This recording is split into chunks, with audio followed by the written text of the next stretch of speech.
哎，大家伙儿早喽！11月9号星期六，今天没有平田先生的早训练了，因为这周日好像是冈山马拉松，他们好多人都参加。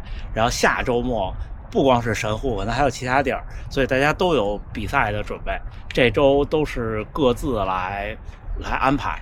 平田先生说他会跑4分10几的，好像是15公里，然后还有小伙伴说要跑3分45的10公里，虽然我差不多也是这个计划，但是我就不，因为人很少，我就自己跑了，所以今天热身到这儿3公里，然后一会儿开表跑一个马拉松配速附近的10公里，跑起来看体感。好吧，今天只有6摄氏度，就是如果是这周末比赛就合适了。下周又升温了，下周的最高气温又升到20度了。行，那就努力干，只有这儿有点亮。今天为什么出来晚几分钟呢？就是想一会儿能亮的时候多一点，因为今天咱们还回评论呢。好吧，那就准备起跑。小伙伴们，还有不到2公里。我从前天早饭之后到现在，只有昨天早晨吃了一小碗100克手中的纯荞麦小白面，一点粮食没吃，一点糖没吃，包括今天早晨，这感觉太刺激了。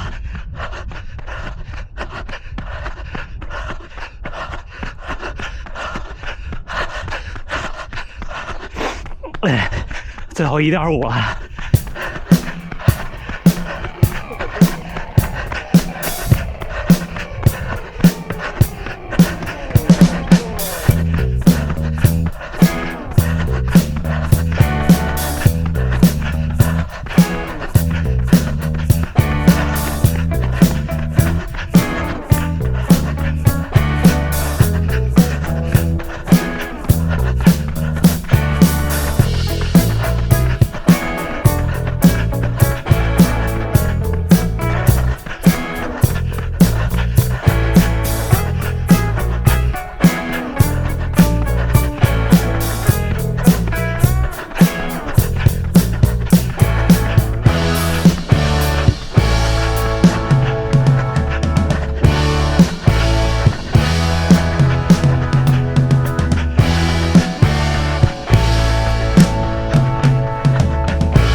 上1公里3分29，还有最后1公里，加油加油！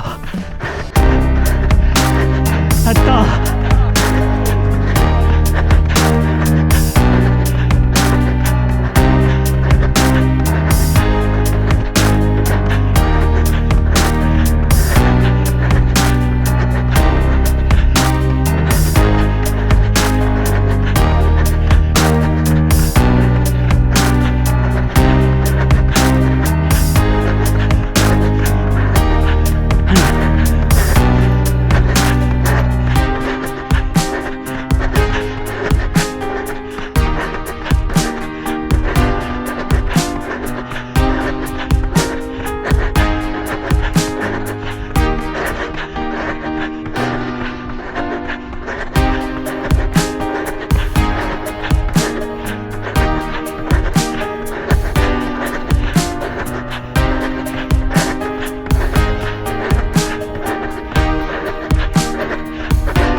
拉死我，拉死我！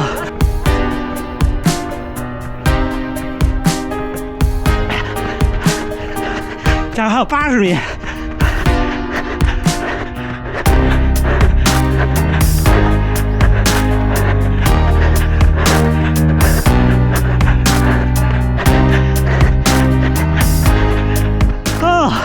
最后1公里3分27啊！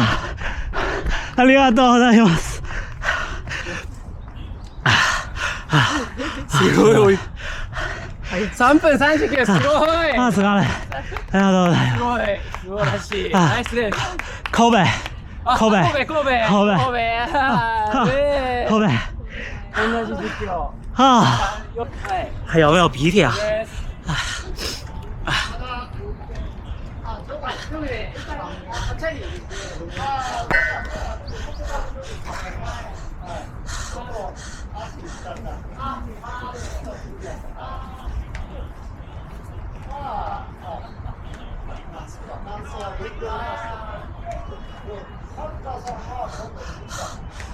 行，哎呀，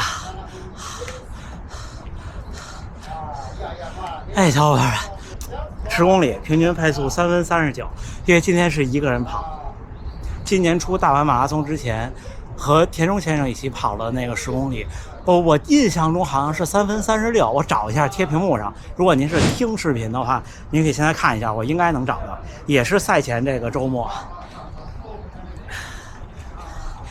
啊，今天 Maki 桑也是10公里，他是345，也很刺激，让人汗往下滴的。给大家看看细节啊，平均配速3分39，运动表现出色，训练负荷中等，有氧效果维持，无氧效果提高。平均配速3分39，最快1公里3分26。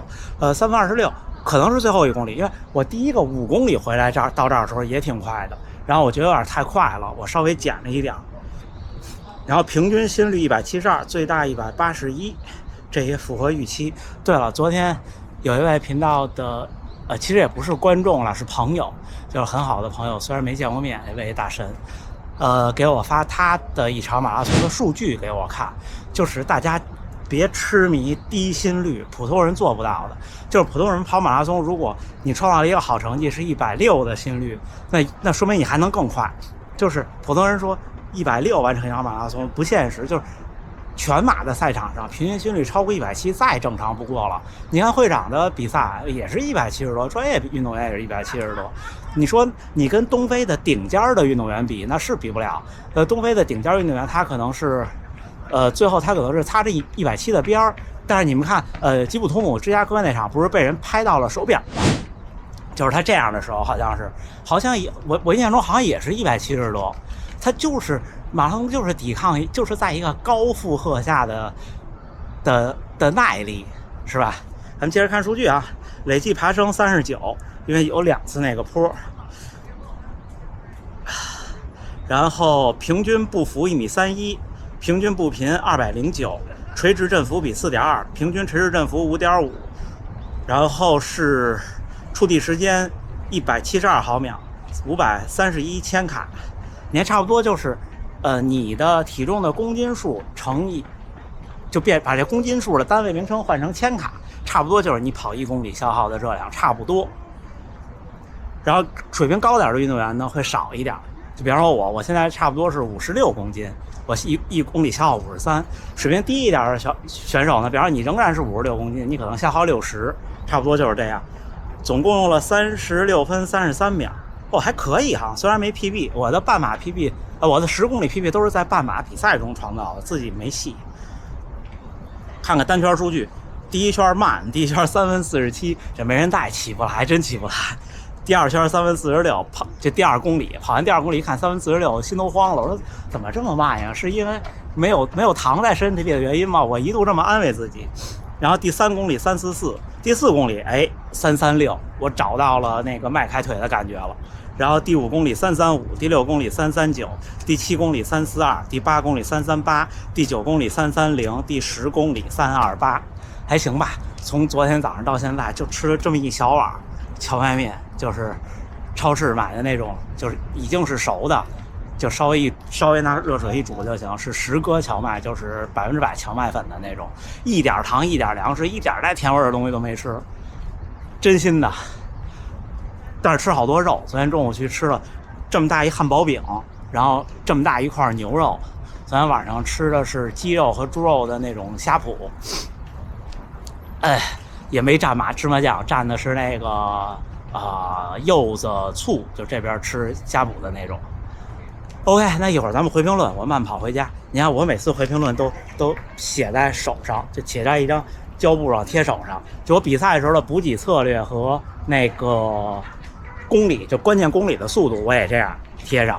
这掉了也就掉了，一般情况下掉不了。OK， 那咱跑着回家。每次从大阪城回家，自己先经历上坡，再经历下坡。这1年多上下坡也习惯了不少。这条路坡可陡了。我第一次来这儿跑步的时候是下坡，从那边过来，他都收不住腿。现在也习惯了。咱们开始回评论。第一位小伙伴说，推荐要穿5指袜吗？为什么？其实这是个习惯问题。我刚开始跑步那几年穿过一次，特别不习惯，我就再也不穿了，因为我觉得脚趾头缝那有东西特难受。这是真的特难受当时。然后后来为什么又尝试5指袜呢？因为我看这边的小伙伴们都穿5指袜，就我认识的，在比赛中我觉得肯定人家有道理。然后再加上之前回答过小伙伴的评论，就是我是右脚的大拇指和食指中间容易磨，它就是你跑的时候有不自觉的较劲。我说再试试，再试的时候跟第一次穿感觉不一样了，没有太明显的感觉。我说那就试试呗，就穿到现在了。它倒没有什么好处，就是其实你如果是比赛的话，差不多的。你说磨了也就磨了，但2个脚趾头中间磨也不会影响你的比赛。完了以后才会发现，然后疼2天，看个人习惯。然后全力以赴的半马之后，还有一场半马比赛。这2场中间休息多久还能再全力以赴？我的建议是2周，1周并不是说不行，1周不是不行，但是比较的仓促，然后你没办法恢复训练。2周比较的就相对自如一点点，因为半马比赛消耗太大了。半马比赛跑完，像我全力以赴跑完半马比赛，未来的3-5天，我跑步我就慢跑，呼吸、肺都疼，真的就肋叉子都疼，就不是肺，它就是你呼吸的这些肌肉筋膜，它也累。你看刚才那10公里3分39，对吧？虽然是没吃没喝，就没准备，但是我也是尽力了。但是我的半马比赛的 PB 是3分37，那是21公里。你想想是什么强度？就是您如果2场半马都全力以赴，我觉得要比1场全马之后再跑1场半马还累。但是它不是同一种累，就是你到第2场半马的时候，你有可能是那种觉得没劲儿，就是你跑不快了，但是你还能跑。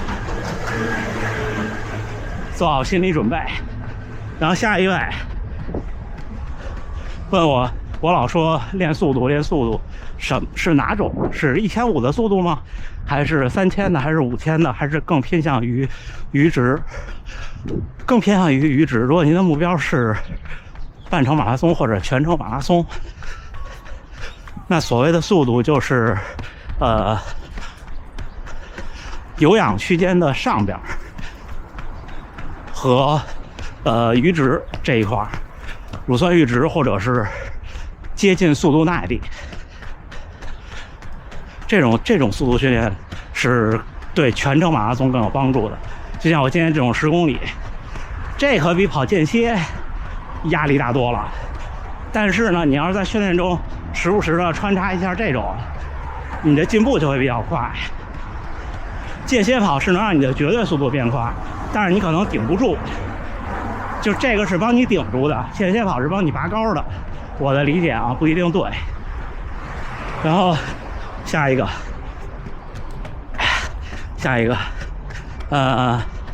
，Pace Pro 出了 ，Pace 3会降价吗？我不知道啊，就是我跟您能拿到的消息是一样多的，但是我觉得还是那句话，您如果差那几百块钱，那你就等。但是其实像跑马拉松啊什么的，都挺费钱的。一般能严肃跑的小伙伴，我的判断可能对几百块的物价不会很敏感。如果不是很敏感的话，我劝您就买新不买旧，因为内在的东西真的不一样了。内在东西真的不一样了，相信我。铁月小伙伴说了一句话，虽然不是问题，但我想读一读。希望我能再回北京，再去北工大，再带上那个导汗带，戴上黑框眼镜，再在北工大跑步。哎呦喂，看得我热泪盈眶。我在北工大的时候，原来上学的时候一次都没跑过步，因为那时候我们体测可以选别的，而且不强制，不强制就没测。那大学的时候已经开始不怎么运动了。再回北京吧，再回北京，一定想办法去一次。据说是周末的话，刷身份证可以进，对吗？然后就是一位小伙伴说比我小一点，刚开始跑步，那岂不是上限会很低？其实对大多数普通人来说，不差那一点儿。我现在有时候后悔，为什么那些年进步比较快，导致现在没什么进步空间，特别累。就我现在每天跑只能维持，就觉得特别没劲。进步是个有意思的事儿，所以别着急，真的别着急。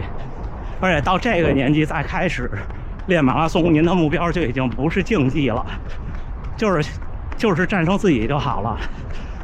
然后我这么说啊，虽然说，一过40岁，最大摄氧量、最大心率都会下降的比较快，但是我的判断是，65岁之前，如果你在50岁之前开始训练，就是40岁上下开始训练，男性差不多保持破3的水平，保持到65岁之前，我觉得没问题。对，你们看大河原先生现在，他就是比赛太多了，今天又去帕克ran了。他要是像我似的，比赛少那种又准备，他每场都能2小时55。女性的话，可能再往后加10到20分钟的样子，也就这样。然后说到这儿，我就想，昨天有人说那个排名那个我说清楚了，应该它不是年龄段，就日本的排名，它是年龄，就是每一年跟我竞争的人都是一样的，都是这些人，不可能凭空出现一个39岁的人，除非他以前不跑步。他说以前不跑步，凭空出现，那就是我这种嘛，就空降的嘛，对吧？我就属于凭空出现的，这给人家本来应该的第100名找麻烦了。要没有我，人家就100名了。那没办法，他还是绝对少数，我这种情况，对不对？所以我有时候在想，你看去年好像女性最大的一位是80多，男性是70多。我就想，你说他每年看着他那证书是多少人中的多少名，这多少人中这个数会不断减少的，岁数越大减得越快，最后剩下他一个的时候，或最后剩下他2个的时候，他会不会担心第2年只剩他一个，或者是有其他情况呢？这个感觉很微妙。我期待我能走，不管到时候有没有这种排名，我希望我能多跑1年是1年。各位也是，给各位加油。然后就是一位小伙伴说，平常打篮球，每周跑步，每周能跑50公里，那不少了，1个月200。但是呢，想提高成绩，跟我说每周就跑4次。我的建议是，我已经文字回过他了，想跟大家分享，就是马拉松训练固然总的跑量最关键，但是呢，连续性，你看我已经说连续性，不说连续性了，对不对？连续性更关键。1周4次太少了，就是连续休息的，抱歉，连续休息的日子最好不要大于等于2天，就是你别连休2天，可以调整一下训练的逻辑。你连休2天，第3天就有点差了，就等于你的那个，比方说你训练是一条波，有波峰有波谷，有累有恢复。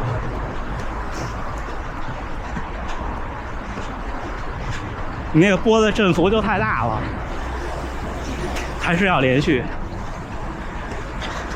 最后一位，这周末有半马比赛，但是周初的时候感冒了，不发烧，但是就是有感冒症状，咳嗽，试着跑觉得腿没劲儿，是这样的。我感冒那几天也是，就是觉得使不上劲。我给他的说的是，如果您年轻，35岁以前想拼，可以拼，我也拼过，没事儿，最多就是多病几天，真心的，而且还能拼出成绩呢。我带着严重的感冒、流感，在30多岁的时候，就35岁以前跑半马，1小时22，公园半马，奥森第17名呢。就北京就差不多是，冬天刚刚过一点，还必须穿长袖长裤的季节。但是如果您发烧，我劝您啊，可以参赛，就跟我那个东京半马似的，我跑4分半的配速，跑4分半，你们看我的能力，4分半的配速跑一个半马，按说应该跟没跑一样。然而那天跑完第2天、第3天可累了，因为还是在感冒中。我那次跑完以后，又过了3天，基本上算是康复了，就是这样。行，我也快到家了，也回完了，咱们一会儿训练后再见，加油加油！哎，11月9号星期六清晨7点07，又冷身了3公里回家了。啊，今天这个10公里还是在这个状态下挺顶的，就不光是空腹晨跑，几乎是上一次吃碳水已经是昨天早饭的时候了。而且从大前天中午开始，就是只有早饭会吃。就是倒不是说这个能有多大用，它其实就是心理作用，就是你该干的干了，就跟咱们原来考试之前刷题做的题的题几乎都会，那做它干嘛呢？就是买个心安。这种感觉也挺好。今天这10公里跑的挺痛快，真的挺痛快。我其实没有想到我能在这个状态下跑3分39，我没有想到。而且如果最后不冲刺那2公里的话，还能接着跑。这就是现在的状态，加上今儿天凉，出门的时候气温是6摄氏度。好吧，那就这么着。今天下午北京时间1点半，还是会在直播间跟大家见面。然后明天就是我的休息日，我明天还是会更新视频的，大家明天可以再来看看。行，那这么着，最后还是祝大家能努力生活，健康平安。咱们下午直播间再见。